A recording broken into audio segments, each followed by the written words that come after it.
you know what? It's not hard to give you a great intro. You are super awesome sauce. You know, and I always get happy when I see you. First of all, I know, like, who was at the concert last night? So much fun. Do you not crush it? I know, Grant, that's my badass side. I know, it's so funny. You're such a confident. I love when you get up there on the stage and you're such a great performer. I was like watching you last night at the back, like I always do, and it's like, I really enjoy. You're a hell of an entertainer. Thank you, know what I mean? Thank you. I love it, love it, love it. And all those years singing in bars and singing for kids, I sang everywhere for years, and then now I get to come and sing around the world. San Francisco, doing Janis Joplin, that was pretty. I don't know if you noticed, but they went full LSD on the Did they? Yes. I was like, isn't that trippy? I was like, oh. That's so crazy, because I was full of LSD here, too. Wow, what is it? The coincidence? What a coincidence. Just kidding. Well, welcome to Sunday. Welcome to your panel. Have a seat. Do you need water? Are you all set? I think 2 will get me through, otherwise there'll be a little washroom break. Okay. Well, love you. It's great to see you. Love you. Don't you lovely Aaron Burke? Beverly Elliott, everybody. Thank you. Hi, guys. So nice to be here. Thank you all for coming out. What a great big crowd. So I am going to take questions, right? But shall I just tell you a little bit about myself first? Yeah. I was born and raised in Ontario, Canada. Anybody been there? Yeah. I grew up on a farm outside in the country. 2 older sisters and a younger brother. And didn't know anybody on television who worked in the film and TV industry or theater. We were farmers. My dad said, get a job for the government.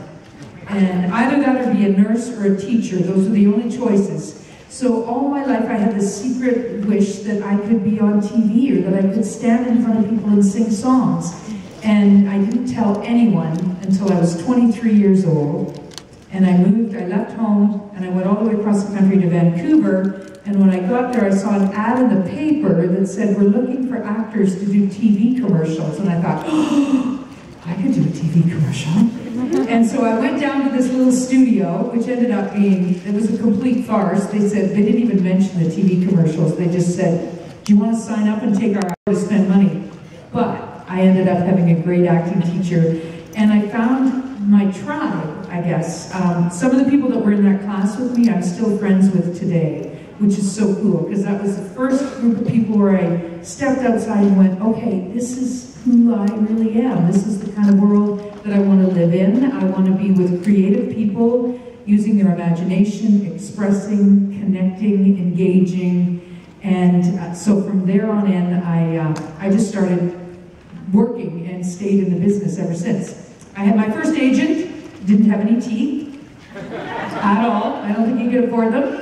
And, but he got me 2 jobs, and apparently when you get paid from that agent, you had to go and cash your check right away, because otherwise he'd take the money to the racetrack and spend it. So I got my checks in the bank, and then I got a better agent, and I kept working. One of my first jobs was with John Candy in a movie called Who's Harry Crumb? I know, that was one of my favorite jobs of all time. I played his secretary. And after we finished the film, they flew me to Los Angeles and said to redo the ending. And they changed the ending and put me in. And John Candy said, do you know why we flew you here? And I said, no. And he said, because we're making a sequel. You're my secretary, you're coming with me. Oh my. I know, it's like, oh my God, it's happening, it's all happening. And then the movie didn't do as well as they thought it did, so they didn't make a sequel.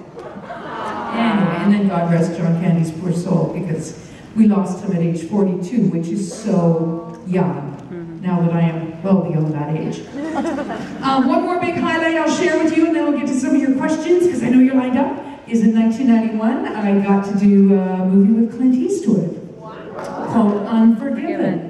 I played, yeah, anybody seen that movie? Yeah. All my guy friends are like, Sue, oh, you got to work with Clint Eastwood, oh my God. That's amazing. Like, yeah. But I played Lady of the Evening. You know what I'm talking about? Yeah. There's kids in the room. The research was exhausting. Things that I had to do to learn how to do that part. Kidding. Anyway, that was pretty won all the Academy Awards, Clint Eastwood, on television, thanked the women of Big Whiskey. And he named us off, including Beverly, said my name. I thought he had to peel me off the ceiling. Anyway, I guess I'm telling you all this because if you have a dream of something you want to do and you want to be, just do it. Just do it. Even if it's not, you know, in the comfort zone of your family, they'll come on board eventually. Because when you let your true colors out, everybody wins. Everybody wins. So don't hide. Don't hide. I hid for a long time. I wish I would have started when I was 12, but I was 23 and I get to be here with you guys now. So dreams come true, as we know from all the stories of Once Upon a Time. Hello, let's have a question. Hi, this is Jessica, and she would like to know what your favorite quote from Once is. My favorite quote. Oh, good question, Jessica. I was looking at some of them the other day, some of the things I said, because I forget them. I love it when I said, oh shoot, I wrote them down. What should I say? Well, I'll sleep with the dwarves in the afterlife. I like that. And I said, the trolls! The trolls. I'll sleep with the trolls in the afterlife. That's not a good one to give to Jessica, who's probably 12, right? Yeah, sorry, Jessica, that's not my favorite. I hated that one. Terrible. See, I didn't bring my phone. What's one of my quotes that we liked? I go, what a bitch.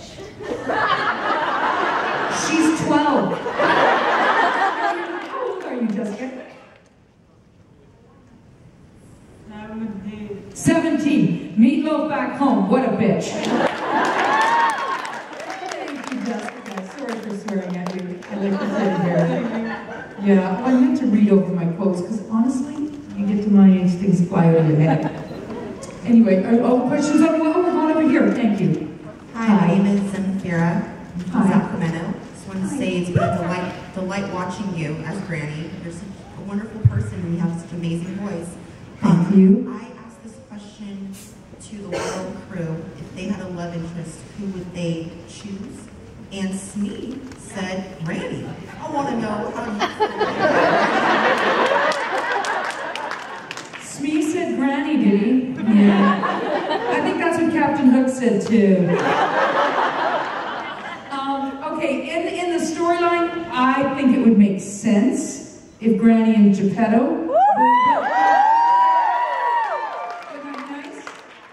In real life, you know, there's so many people to choose from. Male and female. Come on, it's the prettiest cast on TV.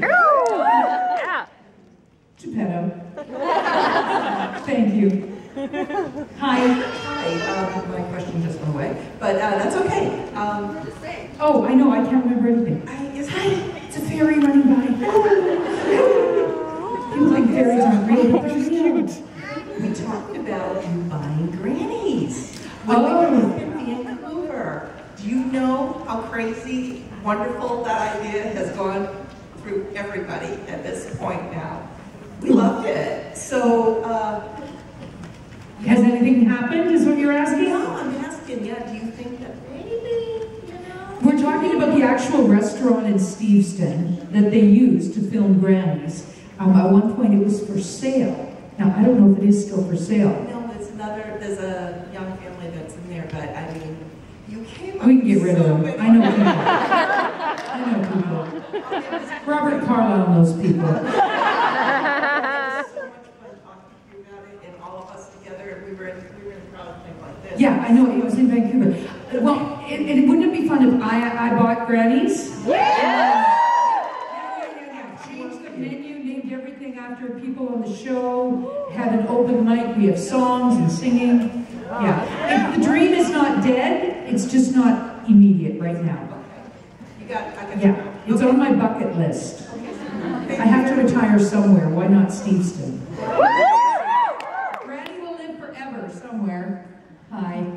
You look beautiful. Thank So you. beautiful. Last night, landslide was amazing. That Landslide, thank you.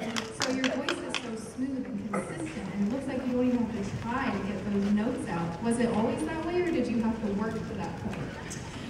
Wow, good question. Oh my gosh, it's like Lana is walking in the room. Look at this cloud. costume coming. Sorry, she's late. The devotion that people put into costumes, you deserve a round of applause.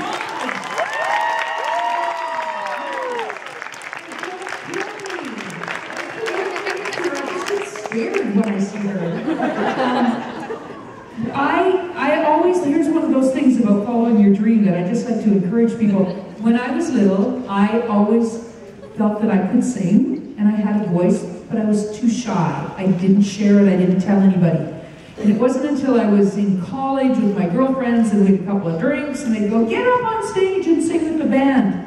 And I would, but I was always just choking. I was so nervous. And it took years of, singing lessons and therapy and meditation and everything else to just go, it's okay to be yourself. And honestly, where I am at right now, I'm the freest that I've ever been, and I love this place. I wish I could have been here years ago. Don't wait. If you're 19, just be yourself now. But lessons helped, and just truly self-acceptance. Yeah. Because you just open up yourself. It's amazing what we all have inside of us. Thank you. Hi. My questions are, one is, of all the seasons that you've started in Once Upon a Time, which has to be your favorite out of all 6 of them? Oh, season 7. No, I'm kidding. Season 1 is my very favorite because it was just surprise after surprise after surprise. And we got to do the episode Red-Handed, which was so cool with Megan. And just finding out that we're werewolves. Spoiler alert! and just having every fairy tale unravel in front of us and have us all connected. Beautiful, beautiful. My second question is, Granny said make the great lasagna, so what would be your type of lasagna? Since for me, my favorite that I make is spinach and mushroom. I like that too. Do you ever make a spinach and feta with some sun-dried tomatoes in there? Yeah, not really much sun-dried tomatoes, but feta I can work with. Feta, yeah. Since for my lasagna, I don't need to boil the noodles. I just mix the water with the sauce and just bake it. That's what I learned when I was younger. Yeah, but those noodles would be still hard. Oh, not unless you baste the sides halfway through. Okay, you put the oven at 375. riveting conversation. Thank you very much. We'll share recipes later, but I love, put some mushrooms in there. That's good. Thank you so much. Thank you. And then broil it at the end so it's crispy on top. I have not had lunch yet, but I'm hungry. Hi. I don't know if you'll know the answer to this, but a couple years ago we were in Steve for filming. It was when Granny's was in Camelot, and we noticed that Granny's restaurant itself had been transformed into a beer garden. And one of the scenes was where the dwarf kept coming over and over in the car, and he was dressed like Emma. And so the scene apparently got cut, but I was wondering if you knew what that was all about, where that was going. And the dwarf was dressed like Emma, and it was the beer garden. Is that when it was the carnival out front too? I didn't see a carnival, but it could have been. One of them, there was a carnival out front. One of the dwarves had a bing, went shooting up. I was supposed to be that person, but I was elsewhere. Why was the dwarf dressed like Emma, is your question, right? Yeah, I'm just wondering what the scene was going to be, because the whole, they did this elaborate transformation of the restaurant into a beer garden. Yeah. And then the dwarf was coming up over and over again, and he kept doing the scene, and he was dressed like Emma. And we're like, oh, we can't wait to see that. We're like, what happened? I don't know. Well, here's the thing. I think they wanted Camelot just to make sure that it was like so different than Granny's and Storybrooke. But if we're not in an episode, we being the secondary characters like myself and Jimmy Cricket and Geppetto, just call them by their names on the show, Archie, and we don't get the scripts. So we don't know, and I don't think I was in that episode. Yeah, I just thought maybe because it was Granny, you guys here. Yeah, no, I wish I knew everything that happened in my place. They do stuff in there they don't tell me about. I don't know what's going on in my restaurant. But no, I don't know. But isn't it a shame? It's so many things are shot and filmed, and when we're filming a scene, we'll do so many takes on it, and then when it actually makes it to television, it's just a little snippet. And you just think, oh my gosh, the hours and hours. But they're choosing the best and putting it together, so I can't answer your question. I'm just curious, thank you. Thanks. Ask one of the dwarves. whoever you saw in that scene, because they will have read that scene. Sneezy. I remember Alaska. Hi. Hi. So in the season 6 finale, everyone's going to get their happy ending. So what is Granny's happy ending? Well, everyone's in my restaurant, and all the families are together, and people all have their babies, and maybe my happy ending is they actually paid the bill.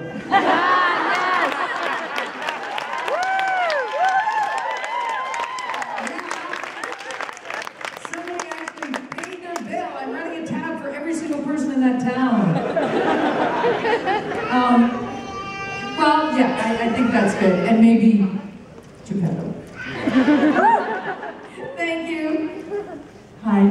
I started watching the show when I was around 9 or 10, and I can remember when it was the episode with Beverly Elliott, and you were telling your story to the tavern and all of the hunters and stuff, and you lifted up your shirt, you showed your scars and stuff. Like, I had nightmares on that. Oh dear. No, it's fine. It was like, because you were so badass. So what's your favorite thing to bring to the show when it comes to being Granny? To find the humor in the line, to find the humor that is still truthful, and just to, you know, it's easier when you get to play a character for a while, because you just put the wardrobe on, and she shows up. I remember one episode I arrived on set, and there was a new girl in the wardrobe department, and I just came out of my car with, you know, wet hair and everything, and then I went in my train, she's like, hi, oh, hi, I'm Beverly, and then I come out, you know, an hour and a half later with my wig and the wardrobe, and she goes, oh my God, you even walk differently when you have the wardrobe on. So I think it's just, it's a privilege to get to play a character for a while, even, you know, though I'm not in all the time, but just to show up and find the humor, find the funny, and the truth. Thank you. Thank you. Hello. What is your favorite part of playing Granny? My favorite part of playing Granny? I like it that I get to look after the kids. You know, that I get to babysit the little babies. And did you know when they have the babies on set, they always hire twins? Always twins. And so, and usually identical twins. That's right. You know exactly. They hired twins, and so in case one baby's crying, then they trade it out and they bring in the other one. So there's always two. I know, see? So that's one of my favorite parts, and that I get to make people happy when I give them food. My least favorite part? Wearing that wig. Ugh. Sit in the chair for an hour and they stick pins in my head, and then put the wig on. But it looks good, eh? Yeah. Thank you. What's your name? Elizabeth. Lisbeth. Lisbeth. Hi. First of all, you look gorgeous today. Oh, thank you. And I was wondering, because I saw you at karaoke night, and you have such a wonderful voice. Who is your role model in the singing world? And like, when did you start singing? Like, was it a child? Thank you. Well, I didn't start when I was a child. I was really shy. I started singing at about 23 when I went into this acting class that I was speaking of earlier. You might have just joined us. But when I went to this acting class and I found people like-minded and friends, and I started doing scene work and creating. And then I said to them, because I hadn't really sung in public at all, except a couple of times in a bar, you know, a one-off. And I just said to my acting class, I said, I think I can actually sing better than I can act. And they said, well, let's hear you. So I got up and did a Bette Midler song. And the class was like, yeah, you gotta sing, you gotta sing. Just takes encouragement, right? Somebody to tell you you're allowed to do this. And so Bette Midler, definitely, because she's outrageous and funny. Do you guys know who she is? I know the older generation knows, but the younger guys, she's one of my heroes. I used to love Carol Burnett. Totally. Shirley MacLaine, even though she's not really a singer, but amazing actor, and I kind of look like her a tiny bit. Yeah. And who else? Singers.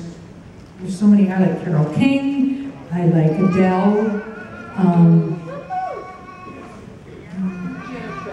Janis Joplin. I got to see her house the other day. Oh my God, Janis Joplin, totally. And there's a new woman Her name's Sarah Beverly Elliott. Oh my God. Have you seen the musical Waitress? Twice. Twice. I couldn't get out of my seat. I was bawling my eyes out. She's amazing. So beautiful. She's so amazing. Beautiful. She's amazing. I like singer-songwriters who tell the truth and their music is somewhat poetic. You know, that's my favorite kind of, make us feel something. Well, thank you. You're welcome. Thank you for the question. Hi. My name is Caitlin, and I would like to know if you see anything as Granny in you as well. Oh, good question, Caitlin. Thank you. You see anything as Granny in me as well. What I draw from when I'm playing Granny is my mom. My mom, born and raised in a farming community in Ontario, and they didn't have a lot of money, and it was just after the Depression, so her parents were from the Depression where you didn't waste anything, you saved everything, you ate everything on your plate, you did as you were told, you respected your elders, no messing around. See her, well, yeah, you getting it? I told you, that's what's going on, yeah.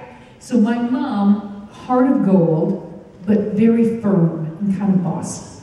And and I love her to pieces. But that is, I just think of my mom and how she had to cope, you know, it was a different time. Life wasn't as easy and people didn't get everything they wanted. You worked hard for the little bit that you got. So the part of me is the part of me that's like my mom. Thank you, Caitlin. Hi. You look amazing today. Thank you. My question is, do you think Ruby ever introduced Dorothy to Granny, and how do you think that went? Oh, I know. I wish I was in that episode. They did shoot a scene, that episode where Ruby decides to leave and go live elsewhere. I was in that episode in the kitchen, kind of overhearing her and Snow talk, and then they cut to me looking at them, but they didn't put it in for whatever reason. We always shoot way more than we use, and you don't know if you're going to end up in the episode or not. But I would like to think that Ruby did introduce me to Dorothy, and I'm so happy for them, and wish them all the best, and hope they have grandchildren, and will come back and visit often, you know, and that they are in love forever. Absolutely. Thank you. Cool twist, right? Such a surprising twist. Hi, Beverly. Hi. My question is, in season 4, the season finale, you guys got to do a reversal where Snow White was evil. How was that, playing that? Was that fun to play? It was so weird. Wasn't it wild to watch that? Yeah. Yeah, because you're just so used to the being on the good side. It was fun. Once again, I just think very clever for the writers to bring in, to flip things around. You know, keep everyone on their toes. Don't get attached to anybody. They might be gone. Don't get attached to who you think this person is. They can turn. So it's fun because it just made us react differently.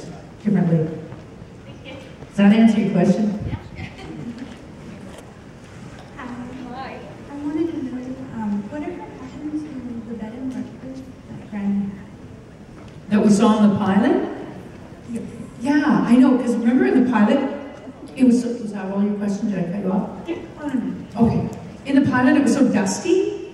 Yeah, I think maybe like we're waking up Storybrooke in a way.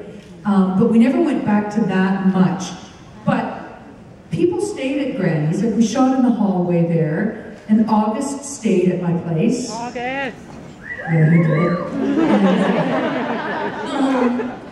Who else stayed there? That couple that we didn't like.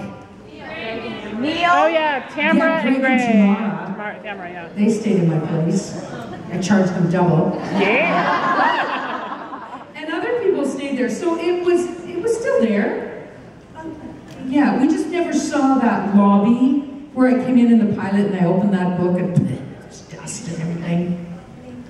You're welcome. Yeah, I think it was referred to. And I think too with shows, you shoot a pilot and then it takes off. You kind of adjust it and massage it into what it's going to be as it goes along. And I think it just made more sense for it not to be old and dusty. I don't know what to say. Anyway, hi. My name Will. Hi, Will. My question is, why does Granny never question where Red goes off to? I know. I was so bossy and controlling, and now she's like off and flittering around. Well, here's the thing. I have a daughter who's 18 in real life, and she's leaving for university next Wednesday. I could cry real tears for you right now. And what's wrong with that?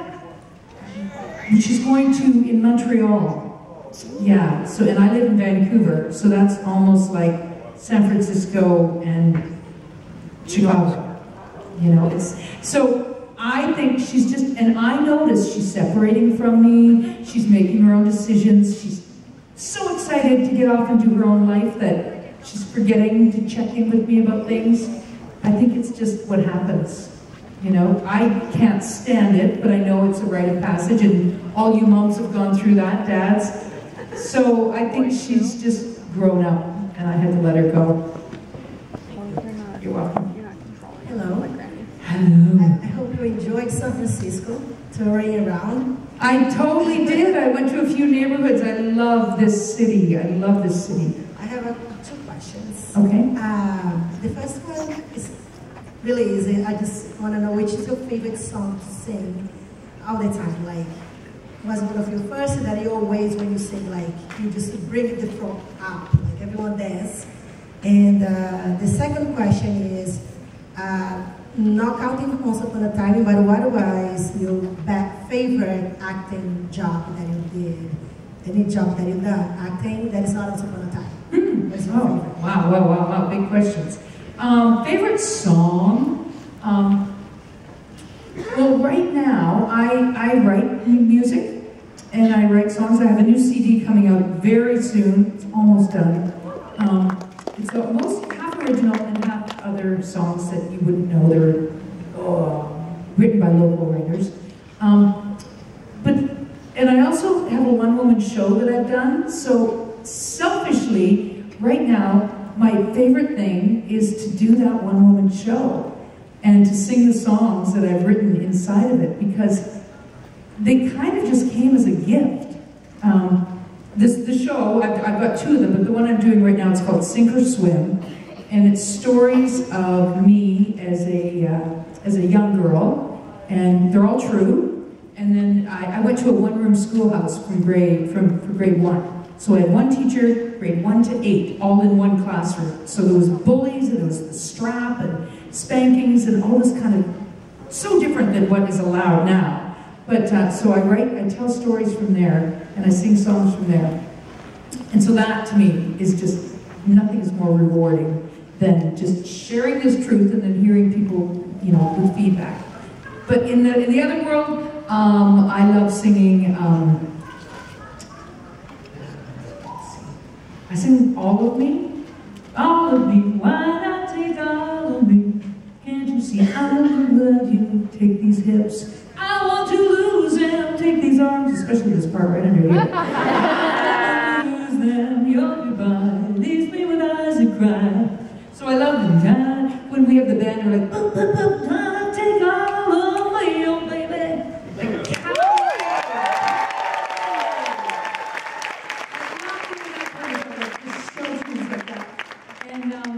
working with John Candy, I got to work with Christopher Reeves. Yeah, it was one of the last things that he filmed before his accident. And it was a mini-series called Black something. That was not the name. But I played a lady of the evening, and I slammed down a big bottle of booze, and I said, I'll give you what you want if you give me what I want. And he looks at me and he goes, I wouldn't sleep with you if you were the last woman in the world. So I take his head and I smash it on the table, and I punch him in the face, and then I throw him on the floor and kick him in the stomach. So that was pretty cool. Thank you for your questions. Hi. Hi, I have two questions as well. We've been talking about your lasagna. Besides that on Granny's menu, what else is the most expensive item on Granny's menu? And also, who do you think would win? Or lasagna or the pears?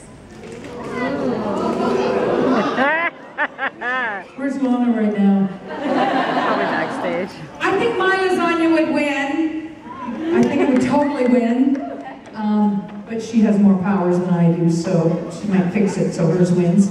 And what's the most expensive thing on the menu? Because it seems like everyone talks about the lasagna, so that has to be your special. So what's the second most expensive? My meatloaf. Like a mean meatloaf. Yeah, but if you look at the prices, you probably have, because you've seen the signs in Granny's Diner, they're all 1982 or something. So like lasagna is $1.69 and coffee is 25 cents. It's crazy that the prices never go up. It's very cheap. Hello? Hi. Who was your favorite person to work with on set during Once Upon a Time? I get asked this question a lot. You know how dangerous that question is to answer? Who is my favorite person to work with? You know, it's great working with Lee, my buddy. I like it when the dwarves are there because I usually, you know, have to catch up with everybody. It's exhilarating to work with Lana because she's such a fine actress as Jen Morrison. You know, you're looking in those eyeballs and they mean business, and so it's very exciting. And Ginny Goodwin. I'm such a Ginny Goodwin fan. I love her. Crazy when I work with Colin, because I come into work, and I've told this story before, but not here. I come into work and he'll go, "Hey Beverly, how are you? Nice to see you, great, great, hi, hi."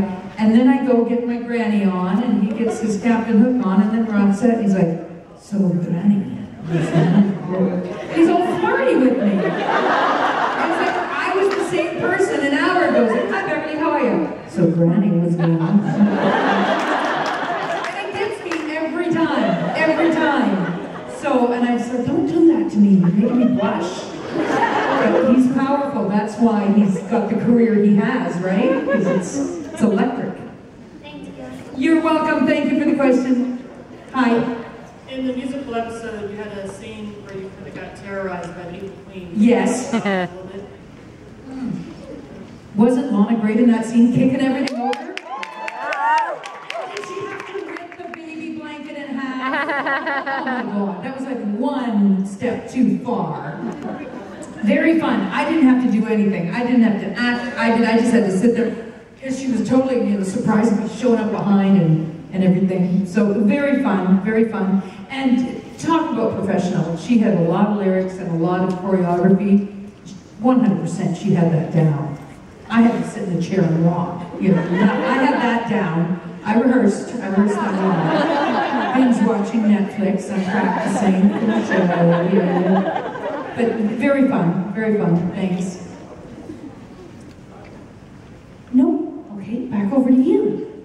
Hi, you said that you love Waitress, which is my favorite musical. I was wondering if you have like a dream role in any musical. Well, you know what? That became my new dream role. Not the lead, but the gal who works in the diner, her best friend. Becky. I would love to play that role. You would kill it. I would love to play that role. And that song that she sings when she's like, used to be mine. I can't get the whole thing right now, but that, I can put that on and I am just a puddle on the floor anytime. But thank you, gorgeous, gorgeous. It's happening. Well, let's go to one last quickie. We have one last question, everyone? All these people watching, okay. Where did your minds go? See, you're the dirty ones. Maybe they're the dirty ones. Right. Hi. It's disgusting. Sorry, I'm talking to an 11-year-old girl, yes? How did you feel that you and Red were invited to Snow White's wedding? I know. We were in the pilot, right? I know. That's in the Snow White's wedding. Well, You're catering it. we were catering it. That's the best secret. Teamwork here. Yeah. We were probably in the kitchen cooking something up because Snow and Red, best friends. Yeah. Once again, the pilot, they hadn't figured everything out by that point. If they got married again, we'd be invited. Good answer. That's probably true, actually, because you certainly should be there. You were at the War Council knitting. And Anyway, I love you, Bev. Thanks so much for entertaining the troops out here. Thanks for sharing your